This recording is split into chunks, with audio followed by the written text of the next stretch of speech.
Ayun, mga sabong. Ngayon maghahasa muna tayo mga sabong. Ayan mga sabong. Mahasa ng ating kaibigan. Ayan mga sabong. Hasain mga sabong.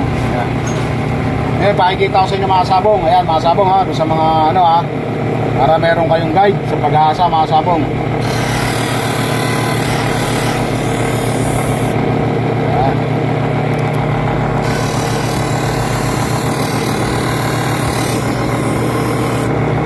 Ayan mga sabong.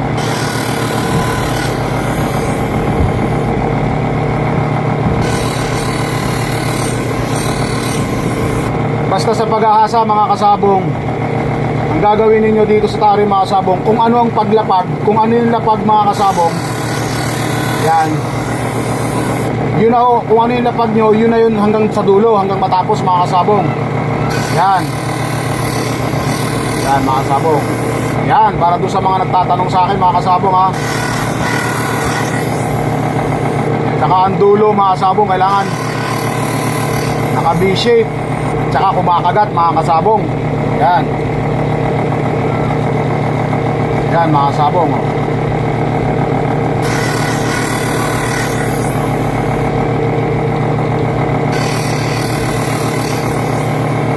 Yan mga kasabong.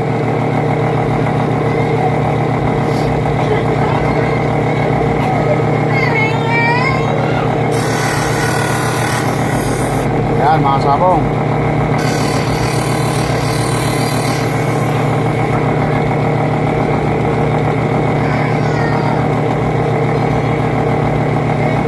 Talagang kumakagat siya mga sabong.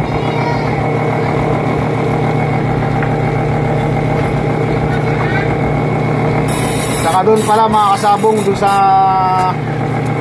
nagsasabi sa akin na bakit daw ako nagtuturo mga kasabong, masasabi ko lang ho para doon sa mga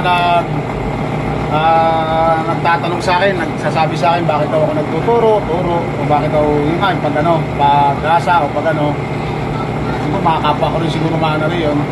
Isa lang masasabi ko mga kasabong, bakit mo ipagdadamot yung bagay na hindi mo naman madadala sa kabilang buhay mga kasabong, diba?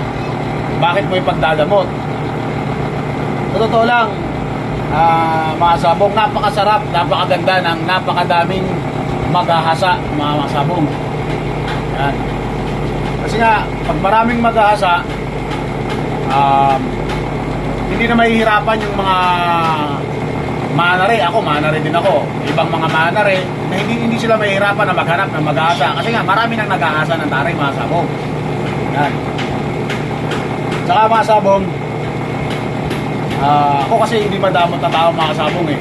Di sa mga gustong mag-aral maghasa mga kasabong, magpaturo, tsaka yung mga gustong magpagawa ng hasaan para may sarili po kayong hasaan mga kasabong, pwede po kayo sa akin. Kasi mahirap po talaga. Unang-una, hindi ka naman matututo pag wala kang sariling hasaan mga kasabong. Kailangan may sarili po kayong hasaan para kayo po ay matuto. Hindi man po ganun kadali, at least meron kayong sariling hasaan, mga sabong.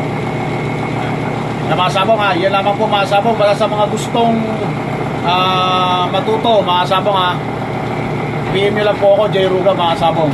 Yan lamang mga sabong, at isang magandang umaga mga sabong.